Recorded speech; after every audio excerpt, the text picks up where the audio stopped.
நாங்க அஜித்துக்கு மட்டும் ஜாலர் அடிக்கல, யாருக்குமே ஜாலர் அடிக்கல. விஜய் அண்ணா வந்தாலும் அவரும் சப்போர்ட் பண்ணுவோம். நல்லது பண்ணா நல்லது வாழ்த்துவோம், அவர் தவறான வழியில போனா திருத்துவோம், இல்ல கண்டிப்போம். அதே மாதிரி அஜித்தும் எங்களுக்கு எப்படியோ அதே மாதிரி தான் அண்ணன் விஜயும் அப்படிதான். நானும் விஜய் ரசிகர் தான். நான் வந்து காலேஜ் படிக்கிற வரைக்கும் விஜய் ரசிகர். ஆனா அரசியல் பார்த்தோன்னா சீமான் அரசியல் தான். நான் காலேஜ்ல இருந்து 2020 முடிச்சேன். 2018 இருந்து நாம் தமிழ் கட்சியில பயணிக்கிறேன். அவரோட இப்ப என் பக்கத்து இப்போ போன வருஷம் என் கூட இருந்த நாம் தமிழ் கட்சி சில பசங்க என்னோட வயசுல சின்ன பசங்க வந்தானு இருந்தாங்க. ஆனா இப்போ சினிமா முகத்தை பார்த்து சில பேர் போயிட்டானுங்க. ஆனா அவங்களுக்கு ஒன்றும் அரசியல் தெளிவு இல்லை. அது தெளிவு வந்துட்டு பிறகு கண்டிப்பா மாறி நாம் தமிழ் கட்சி வருவோம்.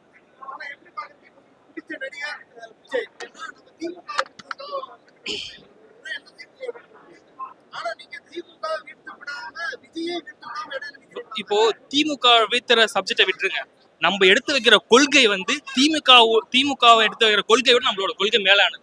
அப்பனா நம்ம கொள்கையை ஜெயிக்கணும்னு நம்ம பார்க்கணுமே கண்டி திமுக வீழ்த்தணும், பிஜேபியை வீழ்த்தணும், அதெல்லாம் நம்ம கொள்கையை ஜெயிச்சுனா நம்ம ஜெயிச்சிருவோம். நம்மளோட விளக்கமும் நம்மளோட கொள்கையோ கோட்பாடும் ஒரு நாள் நினைச்சு நிற்கும். நம்மளை தோற்கடிக்கவே முடியாத அரசியலை நம்ம உருவாக்கும்.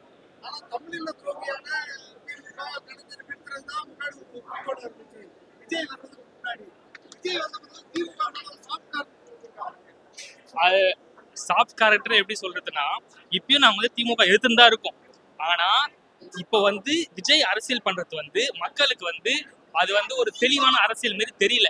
அது என்ன மாதிரி பசங்களோ எனக்கு கீழே இருக்க பசங்களோ வந்து முட்டாள்தனமா இல்ல ஒரு மூட நம்பிக்கையா இல்ல ஒரு சினிமா கவர்ச்சியோட அவங்க போயிடக்கூடாதுன்ற ஒரு ஆதங்கத்துல தான் நாங்க எதிர்க்கிறோமே கண்டி அவரை வந்து நாங்க பழி வாங்கணும்ன்றது எதிர்க்கல. அதனால திமுகவை கண்டிப்பா எதிர்ப்போம். ஆனா என்ன தலைமுறை பசங்களோ எனக்கு கீழே இருக்க இளைய தலைமுறை பசங்களோ தவறான வழியில போயிடக்கூடாதுன்னு விஜய் எதிர்ப்பு. விஜய்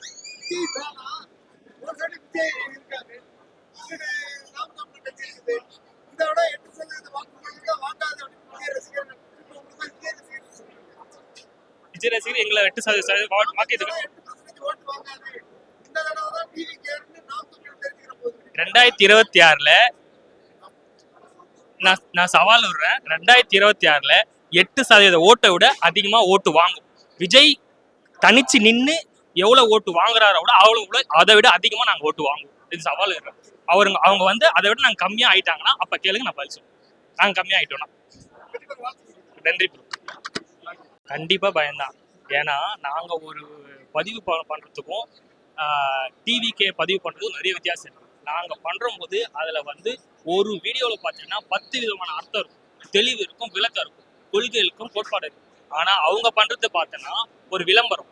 ஒரு சினிமால ஒரு ஆக்டர் எப்படி வந்து நின்று அதை போட்டோஷூட் கொடுக்குறாங்களோ அதை எப்படி நம்ம வந்து எந்த அளவுக்கு வந்து அந்த சினிமாவை பார்த்து இருக்காங்களோ அதே மாதிரி அந்த போட்டோவை போட்டு அது மூலியமா ப்ராப்ளம் தேடுறவங்க தான் அவங்க. ஆனா நம்ம கருத்தியாலா விளக்கத்தோட கொள்கையோட கோட்பாட்டோட விளக்கம் தான் என்டிகேயோட ஐடிவி.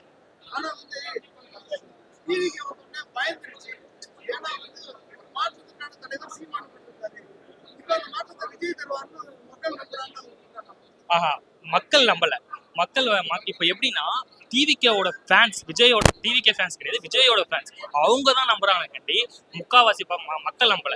இப்ப நான் என் வயசு இருக்குன்னா என் வயசு பசங்களும் என்னை விட கீழே இருக்க பசங்களும் நம்புறாங்கன்னா அவங்க ஃபேன்ஸ் மூலியமா நம்புறாங்க. விஜய் வந்தா நல்லது செய்வார்னு ஒரு மூட நம்பிக்கையில நம்புறாங்களே கண்டி அவரோட கொள்கையோ கோட்பாடை ஏற்றுக்கொண்டு நம்பல. ஆனா எனக்கு மேல இருக்க வயசுல இருக்கவங்க எல்லாருமே முக்காவாசி பேரு வேற கட்சியிலயோ நாம் தமிழ்லயோ பயணிச்சுட்டு இருக்காங்க. அது வந்து நிஜம்.